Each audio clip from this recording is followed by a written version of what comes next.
ஒரு அரசியலுக்கு வராமல் இருந்தால் கூட வருஷத்துக்கு 2 படம் வந்துட்டு 400 கோடி ரூபாய் சம்பாரிச்சிட்டு ஜாலியாக வாழ்க்கை அனுபவிச்சுட்டு போகலாம். பட் அது அந்த ஆசை அவருக்கு இல்லை. நம்ம தமிழ்நாட்டுக்கு தமிழ்நாட்டில் ஏதோ செய்யணும்னு சொல்லி வந்தவருடைய விளைவு தான். இவர்களே சொன்னால் கூட டக்கு டக்குன்னு வேலை முடிஞ்சு போயிடும். இப்போ நான் மறுஆய்வுக்கு அனுப்புகிறேன்றாங்க. சென்சார் சர்டிஃபிகேட் மறுஆய்வுக்கு அனுப்புறது இதுதான் ஃபஸ்ட் டைம்ங்கிற அளவுக்கு பேசப்படுது. எந்த விஷயமே தெரியாமல் இப்போது இன்றைக்கி ஒரு தீர்ப்பு வந்திருந்ததுன்னா கண்டிப்பாக ஒரு விஷயத்தை அவர் வந்து பேசியிருப்பார். தீர்ப்பு தேதியே நீங்கள் குறிப்பிடாமல் ஒத்தி வைக்கப்பட்டிருக்கு. ஒரு என்ன பேச முடியும்? பட் இங்கே அதுதான் சொல்ல இல்லையா, நடிகராக இருந்தால் பிரச்சனை இல்லை, அரசியல் கட்சி தலைவராக மாறினதன் மறுவதாரம் எடுத்ததுனால தான் இவ்வளோ சிக்கல்கள் உருவாக்கிட்டே இருக்கு. நடிகர் ஷோ அதுதான் சொன்னார். ரஜினி சொல்ற பெஸ்ட்டு ஃப்ரெண்டு ரஜினி உன் பணத்துக்கு அரசியல் செட் ஆகாது, வராத. ஓடிடி நிறுவனம் பயங்கர ப்ரெஷர் கொடுக்குறாங்க. இப்போ நீங்கள் ரிலீஸ் டேட்டை சொல்லுங்கள், சொல்லலைன்னா உங்கள் மேலே கேஸ் போடுன்றாங்க.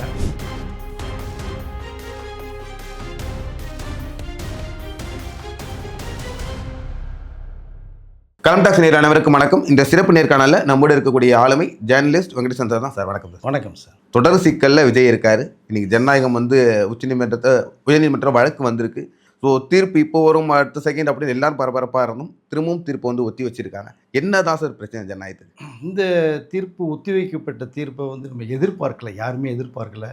ஒட்டுமொத்த தமிழக மக்களும் ரசிகர்கள் தொண்டர்களுமே வந்து ரொம்ப ரொம்ப வாழ்க்கையை வெறுத்து போன மாதிரியான ஒரு தகவல் தான் இப்போ வந்துட்டுருக்கு. டோட்டலாக விஜய் கூட டோட்டலாக ஆஃப் ஆகிட்டார். நம்மளை நம்பி படம் போட்டாங்க, 400 கோடி ரூபா மேலே செலவு பண்ணி படம் பண்ணவங்களுக்கு இவ்வளோ பெரிய சிக்கல் வந்துருச்சு. ஆனால் இந்த சிக்கல் வருங்கிறது விஜய்க்கு தெரியும். கேவின் ப்ரொடக்ஷன்ஸில் விஜய் பேசிட்டாங்க. ஸோ இப்படிலாம் நிறைய விவரங்கள்லாம் வரும், பார்த்துக்கிங்க அப்படின்லாம் சொல்லப்பட்ட ஒரு விஷயம் இருக்குது. அவர்கள் ஓகே ஒன்றும் ப்ராப்ளம் இல்லை சார் அப்படின்றது மாதிரி சொல்லி ஆரம்பிக்கப்பட்ட படம் 400 கோடி ரூபா. ஸோ 400 கோடி ரூபா செலவு எடுக்கப்பட்ட படம். டோட்டலாக திடீர்னு இருந்தால் சென்சார் தணிக்கையாளர்கள் கொடுத்த அந்த நெருக்கடியில் தான் இந்த படம் தள்ளப்பட்டது. அது முந்தைய செய்திகள் எல்லாருமே வந்து அறிந்த விஷயம். பட் உச்சநீதிமன்றத்தில் தீர்ப்பு வந்து ஆஷா அவர்கள் கொடுத்த தீர்ப்பு வந்து ஜஸ்டிஸ் பிரமாதமாக இருந்தது. உடனடியாக ரிலீஸ் பண்ணுங்கள், நீங்கள் உடனே சர்டிஃபிகேட் கொடுத்துருன்ற ஒரு விஷயம் பேசப்பட்டதாக ரொம்ப ஓகே. நமக்கு 9th ரிலீஸ் ஆயிரும். 9th காலையில் 11 மணிக்கு தான் கொடுக்குறாங்க. ஈவினிங்கே ரிலீஸ் பண்ணுற அளவுக்கு கேவின்லாம் ரெடி பண்ணி வச்சுருந்தாங்க. உடனடியாக அவர்கள் மேல்முறையீடு போனதை எதிர்பார்க்கல. ஸோ அங்கே தான் இந்த பிரச்சனைகள் ஆரம்பமாகுது.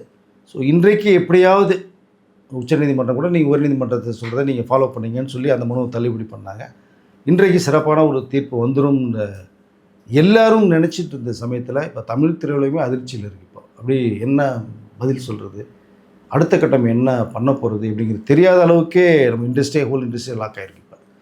ஆனால் என்னென்னா அவர்கள் என்ன ஒரே ஒரு சொல்கிறாங்க அப்படின்னா, நீங்கள் வந்து ஒரு அரை மணி நேரத்துக்குள்ளாக நீங்கள் விவாதங்கள் முடிக்கப்பட்டிருந்தால் அந்த தீர்ப்பு சொல்லியிருப்பாங்க. ஓகே, இப்போ அங்கே தான் இப்போ நெருக்கடி ஆகிடுச்சு. இப்போ இவர்கள் வந்து விழாவாரியாக டீட்டெயிலாக வாதங்கள் வந்து தொடருது. ஃபஸ்ட்டு தணிக்கையாளர்கள் குழுவில் தான் வாதங்கள் போகுது.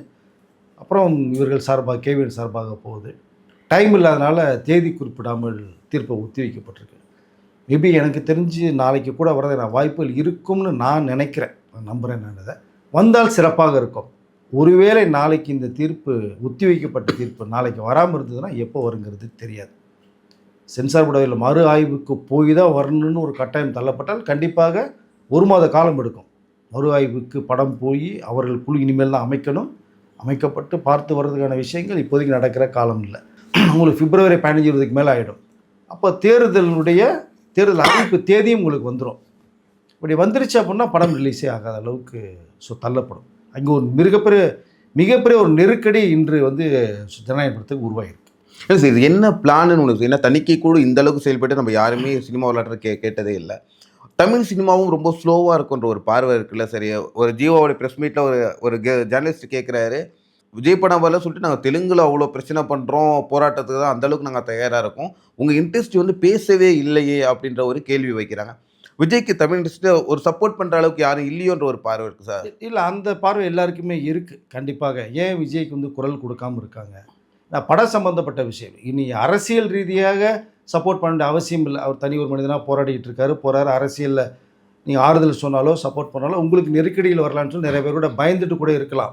பட் இது சினிமா இண்டஸ்ட்ரிக்கு தேவையான ஒரு விஷயம். அம்மா கிரியேஸ் சிவா அவர்கள் சொல்லும் போது கூட இந்த மாதிரி ஒரு தணிக்கைக்குள்ள வாழ்க்கையில் நான் வந்து பார்த்ததில்லை, சம்பவம் நடந்ததில்லைன்னு சொல்கிறார். எம்ஜிஆர் அவர்களுக்கு அன்றைக்கி வந்தால் கூட மிகப்பெரிய வந்து அவர் மீறி படம் விட்டாங்க, சூப்பர் டூப்பர் ஹிட்டாச்சுன்னு வேறு விஷயம். இந்த நெருக்கடி யாருக்கு தரப்படவில்லைன்னு வந்து சிவா சொல்கிறார், அம்மா கிரியேஷன்ஸ் தயாரிப்பாளர். பட் தமிழ் பட வந்து இயக்குநர்கள் சங்கமும் நடிகர் சங்கம் தயாரிப்பு சங்கம் கூட எந்த ஸ்டெப்புமே இது வரைக்கும் எடுக்கல. குரல் பெருசாக வந்து கொடுக்கல. அதுதான் இங்கே வந்து இது பார்க்கப்படுது. விஜய்க்கு குரல் கொடுத்தால் அவருக்கு நெருக்கடி வருமா அப்படிங்கிற அளவுக்கு ஒரு பார்வையும் இருக்குது. இது எப்படி பார்க்குறது? ஒரு சக நடிகர் உங்களோட இணைந்தவர் கிட்டத்தட்ட ஒரு 30 வருடங்களுக்கு 33 வருடங்களாக ட்ராவல் பண்ணக்கூடிய ஒரு நடிகர் இன்றைக்கி தமிழ் இண்டஸ்ட்ரியில் எப்படி இருக்காருங்கிறத தெரியும். ஒரு அரசியலுக்கு வராமல் இருந்தால் கூட வருஷத்துக்கு 2 படம் வந்துட்டு 4 கோடி ரூபாய் சம்பாரிச்சிட்டு ஜாலியாக வாழ்க்கை அனுபவிச்சுட்டு போகலாம். பட் அந்த ஆசை அவருக்கு இல்லை. நம்ம தமிழ்நாட்டுக்கு தமிழ் மக்கள் ஏதோ செய்யணும்னு சொல்லி வந்தவருடைய விளைவை தான் நீங்கள் வரிசையாக இப்படி விஜய் போட்டு புரட்டி எடுத்துகிட்ருக்காங்க எல்லா பேருமே.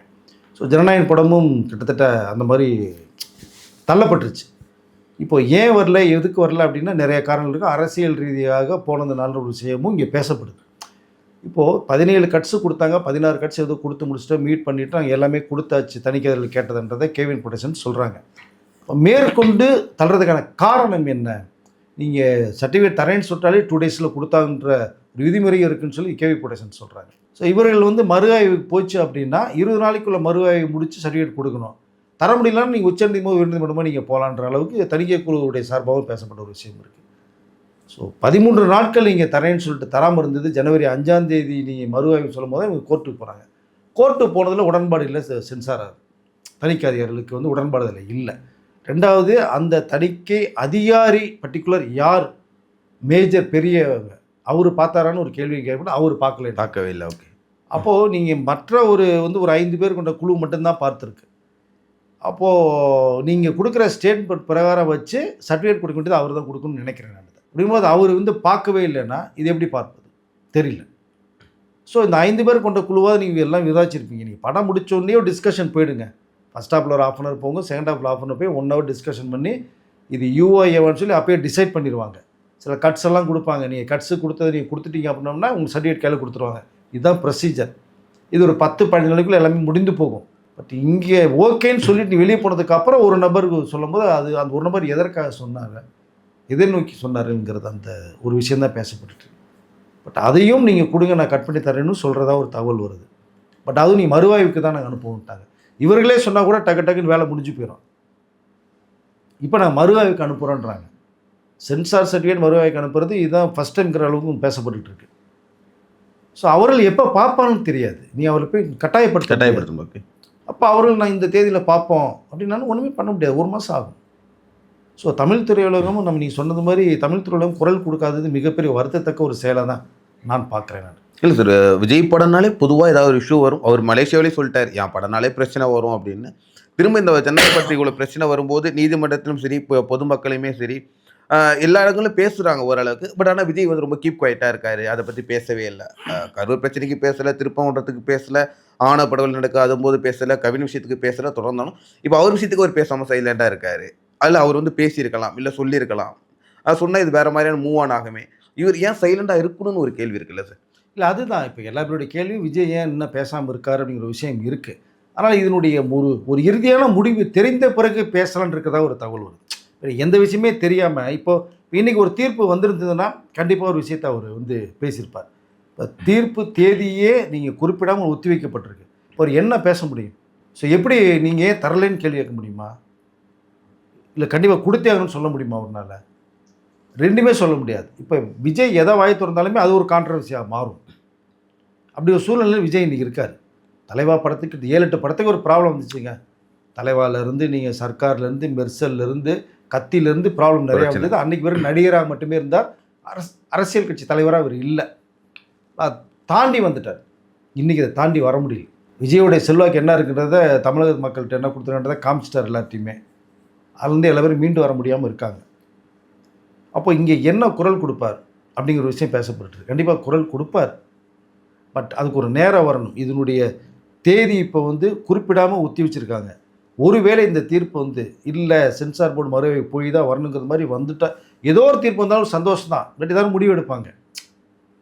வெயிட் பண்ணலாம், தியேட்டர் போகலாமா, இல்லை ஓடிடி போகலாமா, எப்படி ரிலீஸ் பண்ணலாங்கிற ஐடியாவுக்கு ஏதோ ஒன்று போவாங்க. பட் இன்றைக்கி மற்றவர்கள் இப்போ நெருக்கடி கொடுக்க ஆரம்பிச்சிட்டாங்க. ஸோ வாங்கின இந்த டிஸ்ட்ரிபியூட்டர் அந்த வெளிநாட்டு உரிமை எல்லாமே ரேட்டில் ரெடியூஸ் பண்ணுறதுக்கான வாய்ப்புகள் பேசப்பட போகிறதா தகவல் வருது. விஜயை வச்சு சுற்றிலும் எல்லாருக்குமே மிகப்பெரிய நெருக்கடி வரப்போகுது. இப்போ இந்த தீர்ப்பு கிடைக்காதனால இப்போ வந்து தீர்ப்பு தேதி குறிச்சிருந்தாலும் கூட வெயிட் பண்ணலாம். ஸோ 24ஆம் தேதி அப்படின்னா 3 நாள் வெயிட் பண்ணலாம். தேதியை குறிப்பிடலை வேறு, எப்போ வரும்ன்றது தெரியல. ஸோ நாளைக்கு வருங்கிற ஒரு நம்பிக்கை இருக்குது. 21ஆம் தேதி வந்தால் ஒரு ரிலீஸ்க்கான வேலைகள் எல்லாமே ஏற்பாடு பண்ணி வேறு வச்சுருக்காங்க. படத்தை ரெடியாக இருக்காங்க. தீர்ப்பு வந்தால் உடனே ரிலீஸ் பண்ணுவாங்க. வருமா வராதா எப்போ வரும் தெரியல. அது தெரிஞ்சதுக்கு பிறகு தான் விஜய் குரல் கொடுக்குறதா இருக்குது. சரி, இப்போ விஜய் படம் என்னைக்கு நிறைய பேர் இப்போ ட்விட் போடும்போது விஜய் படம் என்னைக்கு வந்தாலும் பொங்கல் தான் அது. ஸோ அன்றைக்கி நாங்கள் செலிப்ரேட் பண்ணுவோம். பட் இப்போ நெக்ஸ்ட் மந்த் வர்றதுலையுமே இங்கே ஒன்றும் பிரச்சனை இல்லை சார். விஜய் அந்த போட்ட படத்தை கண்டிப்பாக வந்துடும், அதை தாண்டியுமே வந்துடும். ஏன்னா உங்கள் டேபிள் ப்ராஃபிட்டே வந்து படம் போட்ட தாண்டி தான் எடுத்திருக்காங்க. பட் எப்போ வந்தாலும் விஜய் படம் ஓட தானே சார் போகுதுன்ற ஒரு பார்வை இருக்குல்ல சார் எல்லாத்தையும். இல்லை, அதுக்கு ஒரு டைம் இருக்குங்க. நீங்கள் எப்போ வேணாலும் வந்தால் ஓடுங்கிறது வேறு செகண்ட் தாட்ஸ் வச்சுங்க. இந்த பட கதைக்களம் இப்போ தான் வரணும். நீங்கள் அது சம்மந்தப்பட்ட கதை, அரசியல் சம்மந்தப்பட்ட கதைகள் நிறைய இருக்குது. படத்தில் சீன்ஸ் இருக்குது. நீ இப்போ வந்தால் தான் மக்கள் வந்து நீங்கள் என்ன சொல்ல வரும்னு நினைக்கிறீங்களோ மக்கள் இப்போ தான் இந்த படத்தை மூலம் சொல்ல முடியும். நீங்கள் ஃபஸ்ட் ஹாஃப் வந்து நார்மல், செகண்ட் ஹாஃப் வேறு மாதிரி கொண்டு போயிருக்கதா ஒரு தகவல் வருது. இன்னும் யாரும் படம் பார்க்கல. ஆனால் அந்த வினோத் இயக்குனர் பேசுகிறத வச்சு, ட்ரெய்லரை வச்சு, பகவத் கேசரியுடைய உல்ட்டா வச்சு இந்த மாதிரிலாம் சீன் கொண்டு போயிருக்காங்க. அதனால தான் நீ இராணுவ தடவங்கள் சம்மந்தப்பட்ட அந்த குறியீடுகள் இருக்குது, மத சார்பற்ற விஷயங்கள், அதெல்லாம் வில்லன் பண்ணுற வேலை. அதை உடச்செறியறது தான் ஹீரோ வேலை. அது ஒரு டைலாக்கே வரும். இந்திய நாடு ஏதோ தன் காலடிக்கு கீழே எதுன்னு வில்லன் பேசுகிற டைலாக் ஒன்று வரும் உங்களுக்கு. ஆனால் வில்லனே அடித்து தோஷம் பண்ணுற கேரக்டர் தான் ஹீரோ. பாசிட்டிவாக தான் இருக்குது படத்தில். உங்களுக்கு இந்திய நாட்டை கௌரவிக்கணும், காப்பாற்றணுங்கிற கேரக்டர் தான் விஜய் கேரக்டரே வந்து வடிவமைக்கப்பட்டிருக்கு.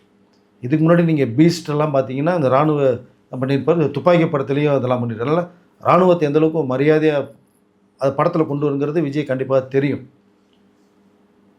ஆனாலும் இவ்வளோ சிக்கல் எப்படி வருது அப்படிங்கிற ஒரு விஷயம் தான் இப்போ பேசப்பட்டு இருக்குது. இல்லை சார், தணிக்கைக்குழு காஷ்மீர் ஃபைல்னு ஒரு படத்தை கேஷுவலாக ரிலீஸ் பண்ணுறாங்க. இங்கே கேரளா ஃபைல்ஸ்னு ஒரு படம் வருது. அதுக்கு முன்னாடி இதை விட வன்முறை இருக்கக்கூடிய நிறைய படங்கள் நம்மளுமே பார்த்துருக்கோம். ஸோ அடி வெட்டு போகிறது. பட் குறிப்பிட்டு ஜனநாயக படத்துக்கு இது என்ன தான் சார் சொல்கிறாங்கன்ற ஒரு பார்வை இருக்குல்ல சார், அதை பற்றி சார்? இல்லை, அதுதான் நீங்கள் சொன்னது மாதிரி நிறைய இராணுவ சம்மந்தப்பட்ட படங்கள் நிறையா வந்திருக்கு, ரிலீஸ் பண்ணியிருக்காங்க. பட் இங்கே அதுதான் சொல்லல இல்லையா, நடிகராக இருந்தால் பிரச்சனை இல்லை, அரசியல் கட்சி தலைவராக மாறுனதன் மறுவதாரம் எடுத்ததுனால தான் இவ்வளோ சிக்கல்கள் உருவாக்கிட்டே இருக்குது. அதுதான் எல்லாமே புரிந்து கொள்ளணும்னு நினைக்கிறேன் நான் இதை. ஏன்னா இந்த படத்தில் கூட ஒரு கௌரவமான ஒரு விஷயத்தை தான் சொல்ல வர்றார். இந்த இந்த நேரத்தில் நீங்கள் கேட்டது மாதிரி நீ பிப்ரவரி, மார்ச், ஏப்ரல் வந்தால் கூட படம் ஓடும். ஆனால் நீ பிப்ரவரிக்குள்ளே வந்தால் தான் இந்த படம் ரிலீஸ் ஆகும். நீங்கள் தேர்தலத்தை அனௌன்ஸ் பண்ணிட்டாலே படம் வெளியே வராது. வேறு நீ மே மாதத்துக்கு அப்புறம் தான் வரும். இதனுடைய இந்த கதைக்கிழமை மாறும் உங்களுக்கு. மே மாதத்துக்கு அப்புறம் மாறும் உங்களுக்கு, புரியாது. நீ இன்றைக்கி ரிலீஸ் ஆனால் தான் படம் சிறப்பாக இருக்கும். அதனால் இந்த சம்மந்தப்பட்ட இராணுவ சம்மந்தப்பட்ட மத சார்பற்ற விஷயங்கள் நிறையா படங்கள் வந்திருக்கு. சென்சார் கொடுக்கப்பட்ட விஷயமும் இருக்குது. இது பகவத் கேசரிக்கு தெலுங்கில் சென்சார் கொடுத்த ஒரு விஷயந்தான். சிறந்த நடிகராக இது பாலையா விருது வாங்கின படம் தான் அது. அந்த படத்துக்கு எந்த ப்ராப்ளம் வரல. கொஞ்சம் தமிழ் எட்டு கொஞ்சம் மாற்றிருக்காங்க, களம் மாற்றிருக்காங்க. அரசியல் வசனங்கள் தெரிக்குது, காட்சி அமைப்புகள் நிறையா இருக்குது. அதை கட் பண்ண சொல்லுங்க. மேக்ஸிமம் கட் பண்ணி 17 இடத்துல கட் பண்ணியிருக்காங்க. நீ 17 இடத்துல கட் பண்ணாலே படம் புரியாது. ஃபஸ்ட் ஆஃப் ஆல் என்ன சொல்ல வரீங்கன்னு ஜம்ப் ஆகும், சீன்ஸ் ஜம்ப் ஆகும், லேக் வரும். அதுக்கு மீறி பரவாயில்ல, யூஎஸ் கொடுங்க ரிலீஸ் பண்ணுறேன்னு சொல்கிறாங்க. எப்போ வந்தாலுமே படம் செலிப்ரேட், படம் கொண்டாடப்படும். அன்றைக்கி பொங்கலோ தீபாவளியோ தமிழ் வருஷம் பிறப்போ ஓடும் ஏப்ரல் 14 அது வேறு. பட் இந்த படம் எடுக்கப்பட்டது நோக்கமே எலெக்ஷன் முன்னாடி படத்தை ரிலீஸ் பண்ண மக்கள்கிட்ட காமிக்கணும். இது மூலம் ஒரு விஷயத்தை சொல்ல வர்றது மாதிரி சொல்லியிருக்காங்க படத்தில். அதுதான் இங்கே பார்க்கப்படுது. இல்லை சார், படம் வந்து முதல்ல பொங்கலுக்கு ரிலீஸ் ஆகும்போது பராசக்தி ஆப்போசிட்டில் வருது, திமுக தான் இது பண்ணுறாங்க அது பண்ணுறாங்க, படத்துக்கு தேட்டர் கொடுக்க மாட்டாங்க, ரிலீஸ் பண்ண மாட்டாங்கன்னு. இப்போ ஸ்டாலின் அவர்களே கொஞ்சம் குரல் கொடுத்துட்டாரு, அந்த தணிக்கை வந்து இந்த மாதிரி பண்ணுறாங்க அப்படி சீமானு ஒரு பக்கம் பேசுகிறாங்க. பட் இதில் எந்த பொலிட்டிக்ஸ் ஸ்ட்ராட்டஜியில் இவங்க லாக் பண்ணுறாங்கன்ற ஒரு கேள்வி சார். நீங்கள் சொன்ன மாதிரி இந்த படம் வந்துச்சுன்னா தேர்தலுக்கு ஒரு பாதிப்பு இருக்கும் திமுகவுக்கு. பட் ஆனால் இப்போ அவங்களுமே எதுவுமே சொல்லலை, ஓகே அப்படின்ற மாதிரி இருக்காங்க. ஸோ மத்திய கவர்மெண்ட்டாக இது பண்ணுதா, இல்லை மோடி பண்ணுறாங்களா, இல்லை எலெக்ஷனுக்காக இது பண்ணுறாங்கன்னா தொடர்ந்து அந்த மிக்சடாக இருக்குல்ல சார். பட் ஆனால் தணிக்கை வந்து இப்போ யார் கண்ட்ரோல் இருக்குன்ற ஒரு கேள்வி இருக்குல்ல சார்? இல்லை, தணிக்கை குழு வந்து மத்திய அரசு அது கீழே ஒர்க் பண்ணுற நிறுவனம் தானே அது. ஒன்றிய அரசுடைய கீழே இருக்கிறதா அது. அதனால் நம்ம தமிழ் ஸ்டேட், அதாவது நம்ம தமிழ்நாடு கவர்மெண்ட்டுக்கு அதுக்கும் சம்மந்தம் கிடையாது. இந்த படம் வெளிவர காரணம் நம்ம தமிழக அரசு கிடையாது. Okay sir. இவர்களுக்கும் நம்ம ஸ்டேட்டுக்கும் சம்மந்தம் கிடையாது. அதை ஃபஸ்ட்டு எல்லாம் தெளிவாக புரிஞ்சுக்கணும். இதை தணிக்கை குழுங்கிறதே இந்த மத்திய அரசு நிறுவனம். இப்போ அவர்கள் தான் இங்கே தணிக்கை குழுவில் சர்டிஃபிகேட் தராமல் வந்து இழுத்தடிக்கப்பட்டுருக்கு. எதை கேட்டாலும் கட் பண்ணி தரோன்றாங்க, மீட் பண்ணி தரோன்றாங்க. அதுக்கு மீறி இன்னும் சர்டிஃபிகேட் தரப்படாமல் இருக்குது. இப்போ அரசியலில் விஜயோடைய வாய்ஸ் காமிச்சதுனால கூட்டணிக்கு ஒரு பக்கம் நமக்கு ஒரு வாய்ஸ் கொடுங்க அப்படிங்கிற அளவுக்கு பேசப்பட்டிருக்க ஒரு தகவல் வருது. அது அரசியலில் வந்துட்டால் இவ்வளோ விஷயங்களை சந்தித்து தான் ஆகணும். ஏன் ரஜினி சார் அரசியலுக்கு வரலை? இதெல்லாம் சந்திக்கணும். தன்னுடைய குணத்துக்கு கோபத்துக்கு செட் ஆகுதுன்னு முடிவு பண்ணார். நடிகர் ஷோ அதுதான் சொன்னார். ரஜினி சாரோட பெஸ்ட்டு ஃப்ரெண்டு ரஜினி, உன் குணத்துக்கு அரசியல் செட் ஆகாது, வராத, வந்தால் பல பிரச்சனை சந்திக்க வேண்டியது இருந்தார். வரக்கூடிய சூழ்நிலை உருவாச்சு. கடைசியில் எல்லாம் கூட்டி கழிச்சு பார்த்தா வேணான்னு போனார். அஜித்தே வரல. மறைந்த ஜெயலலிதா அம்மையார் அவர்கள் அஜித் தன் பிள்ளை மாதிரி நினச்சார். நீ அரசியலுக்கு வா, அண்ணா திராவிட முன்னேற்றத்தில் கொள்கை பரப்பு செலவு நான் உருவாக்குறேன்னு சொன்னார். புதுச்சேரியில் போஸ்ட்டு தரேன்னு சொன்னாங்க. வேறு அது தெரியுமா உங்களுக்கு? அம்மா நீங்கள் எனக்கு அவன்கிட்ட ஆசீர்வாதம் வாங்கிட்டு வந்தார். எப்போவுமே நீங்கள் எனக்கு அம்மா, அரசியல் எனக்கு வேண்டாம், எனக்கு சரிப்பட்டு வரான்னு விலகி போனார். ஏன்னா இதில் அவ்வளோ பெரிய ஆழம் அரசியல் சாதாரண விஷயம் கிடையாது. இல்லை, விஜய் ஏதோ மக்களுக்கு நல்லது செய்யணும்னு நினச்சி வந்தவர் தான். பட் வந்த இடத்துல இவ்வளோ பிரச்சனைகள் வரும். அது விஜய்க்கும் தெரியும், எல்லாருக்குமே தெரியும். பட் இந்த படம் போய் சிக்கலில் மாட்டிச்சு. ஸோ கடைசி படம்ங்கிறது சிக்கலில் மாட்டிச்சு. இதை நார்மலாக ஒரு லவ் சப்ஜெக்டாகவோ ஒரு ஃபேமிலி என்டர்டைன்மெண்ட் படமாகவோ இருந்திருந்தால் இவ்வளோ பிரச்சனைகள் வந்திருக்காது. அது பாட்டு ரிலீஸ் ஆகி போயிட்டே இருக்கும். இது களமே வேறு. ஸோ இந்த களம்ன்றது அரசியல் சம்மந்தப்பட்ட விஷயத்தை வச்சு தெறிக்க விட்ருக்காங்க. நீங்கள் ட்ரெய்லர் பார்க்கும்போது எப்படி இருந்தது உங்களுக்கு? அப்போ நீ 3 மணி படம் பார்க்கும்போது எப்படி இருக்கும் உங்களுக்கு? ஸோ அதனால் அந்த படத்தினுடைய கதைக்களம் அப்படி இருக்கிறதுனால நிறைய ப்ராப்ளம் வருது. விஜய் எப்படியாவது நமக்கு ஒரு வாய்ஸ் கொடுக்கணும், இல்லை கூட்டணியில் இணையணும் அப்படிங்கிற விஷயமும் பேசப்பட்டுட்டு இருக்கு. அதன் விளைவாக தான் இவ்வளோ நெருக்கடிகள் வந்துகிட்டே இருக்குது. தினம் அதாவது என்ன சொன்னால் வினாடிக்கு வினாடி வந்துட்டு இருக்கு அவருக்கு. சார் சிலவங்க ஓடிடியிலாவது படம் வரணுமா, அட்லீஸ்ட் ஓடிடியாக விடுங்க அப்படின்ற ஒரு கேள்வியும் இருக்குது. ஓடிடியில் வந்துச்சுன்னா என்ன மாதிரி பிரச்சனை சார் வரும்? ஓடிடியில் வந்தால் ஒன்றும் பிரச்சனை வராதுங்க. அதில் என்ன பிரச்சனை இருக்க போகுது? கிடையாது. இல்லை, வர்த்தக ரீதியாக ஒன்றும் வரல. இப்போ ஓடிடிக்கு இப்போ தியேட்டருக்கு ரிலீஸ் பண்ண பிறகு ஓடிடிக்கு ஒரு பிஸ்னஸ் பேசப்பட்ட ஒரு விஷயம் இருக்குது. கிட்டத்தட்ட 120 ரூபாய்க்கு பிஸ்னஸ் பட்ட ஒரு விஷயம் இருக்குது. பட் நீங்கள் ஓடிடிலே ஸ்ட்ரைட்டாக வரும்போது அக்ரிமெண்ட் மாறும், டேர்ம்ஸ் அண்ட் கண்டிஷன் மாறும். ஓகே. இப்போ நீங்கள் இந்த வெளிநாட்டு உரிமை, இங்கே தமிழ்நாட்டு தியேட்டர்கள் உரிமை, இவ்வளோ விஷயங்கள் கொடுத்துருக்கீங்களே, அது எல்லாமே வாங்கினவர்களுக்கு 1 மாதம் வட்டியோட திரும்பி பணம் கொடுக்க வேண்டிய சூழ்நிலை மாறும்ல. எல்லாமே செட்டில்மெண்ட் பண்ணணும்ல. நீ எல்லாத்திட்டையுமே என்ஓசி வாங்கணும்ல. இப்போ கிட்டத்தட்ட ஒரு 500 ரூபாய்க்கு பிஸ்னஸ் பட்ட ஒரு விஷயம் இருக்குது. 450 கோடி ரூபா செலவு பண்ணி இங்கே தயாரிக்கப்பட்ட ஒரு படம். அப்போ நீ எல்லாத்தையுமே என்ஓசி வாங்கினா தானே நீ அடுத்த கட்டத்துக்கு போக முடியும். சாதாரணமாக அரசன் படம் ஆரம்பிக்கிறதுக்கே 3 மாதம் டைம் எடுத்தாங்க என்ஓசி வாங்குறதுக்கு. தனுஷ்லேருந்து என்ஓசி வரல. இது இவ்வளோ பெரிய விஷயமாச்சு உங்களுக்கு. இப்போ ஓடிடி நிறுவனம் பயங்கர ப்ரெஷர் கொடுக்குறாங்க. இப்போ நீங்கள் ரிலீஸ் டேட்டை சொல்லுங்கள், சொல்லலைன்னா உங்கள் மேலே கேஸ் போடுன்றாங்க. இப்போ அது ஒரு பக்கம் நெருக்கடியாது கேவிஎன் ப்ரொடக்ஷன்ஸுக்கு. ஸோ பல பிரச்சனைகள் ஒன்றா வர ஆரம்பிச்சிருக்கு. இப்போ நெருக்கடிகள் ரொம்ப டைட் பண்ணுவாங்க. ஸோ பார்ப்போம் எதை நோக்கி போன்று பார்ப்போம். ஒரே ஒரு விஷயம், தீர்ப்பு மட்டும் வந்தால் மட்டும்தான் இதுக்கு ஒரு முடிவு தெரியும். அது வரைக்கும் நெருக்கடிகள் தொடரும். ஓகே சார், கண்டிப்பாக பொறுத்து பார்க்கலாம் சார் படம் எப்படி வருது அப்படின்னு சொல்லிட்டு. உங்களுடைய தொடர் வேலைக்கு மத்தியில் எங்கள் நிலையத்துக்கு இப்படி நேர்காணல் கொடுத்ததுக்கு மிக்க நன்றி சார். நன்றி சார்.